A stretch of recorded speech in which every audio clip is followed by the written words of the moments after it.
Sometimes a single event can reshape history, and sometimes the story told to the public is not as simple as it first appears.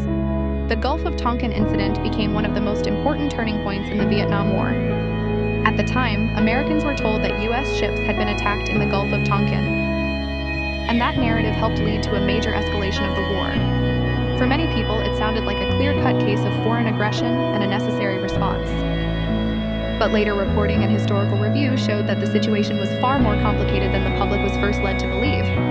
That is why this story still matters. When governments frame an event as urgent and threatening, people usually assume the details have already been verified.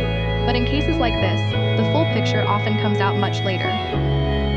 The Gulf of Tonkin became a powerful example of how public perception can be shaped by incomplete information, selective reporting, and political pressure. It was not a basement conspiracy theory. It was a real historical event with major consequences. And that is exactly why people keep revisiting it. Because once a nation is pulled into war, the question of how it began is not just history.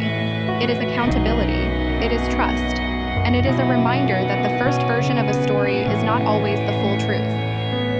Sometimes the public is given a narrative before the facts are fully settled.